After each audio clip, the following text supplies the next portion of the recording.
రావణ సంహారం తరువాత అయోధ్య రాజు శ్రీరాముడు రాజ్యాన్ని స్వీకరించాడు. ప్రజలు రామరాజ్యంలో సంతోషంగా ఉన్నారు. ఒకరోజు అందరూ భోజనం చేయడానికి రాజభవనానికి వెళ్ళారు. జానకి భోజనం వడ్డించడం ప్రారంభించింది. రాముడు కూడా హనుమంతుడిని వరుసలో కూర్చోమని ఆదేశించాడు. హనుమంతుడు కూర్చున్నాడు. కానీ ఆయనకు శ్రీరాముడు భోజనం చేసిన తర్వాతే భోజనం చేయడం అలవాటు. ఈరోజు శ్రీరాముని ఆజ్ఞ వల్ల ముందే భోజనం చేయవలసి వచ్చింది.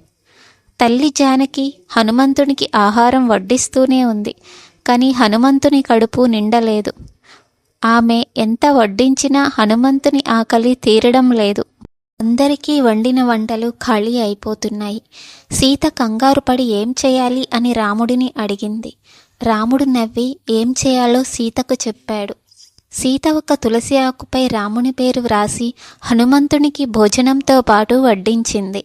హనుమ తులసి ఆకు తిన్న తర్వాత సంతృప్తి చెందాడు మరియు తన భోజనం పూర్తయినట్లు భావించి లేచి నిలబడ్డాడు. హనుమంతుడికి శ్రీరాముని పట్ల ఉన్న భక్తి యుగయుగాలకు నిలుస్తుందని సీతారాములు హనుమంతుని ఆశీర్వదించారు.